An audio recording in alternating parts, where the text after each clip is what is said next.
Hello guys! In today's video, I'll be showing you how to pay with Apple Pay in App Store. So to see the step-by-step process, just go to your Google and then search for how to pay with Apple Pay in App Store.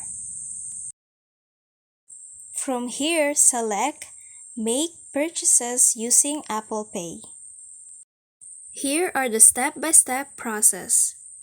First, tap the Apple Pay button or choose Apple Pay as your payment method. Step 2.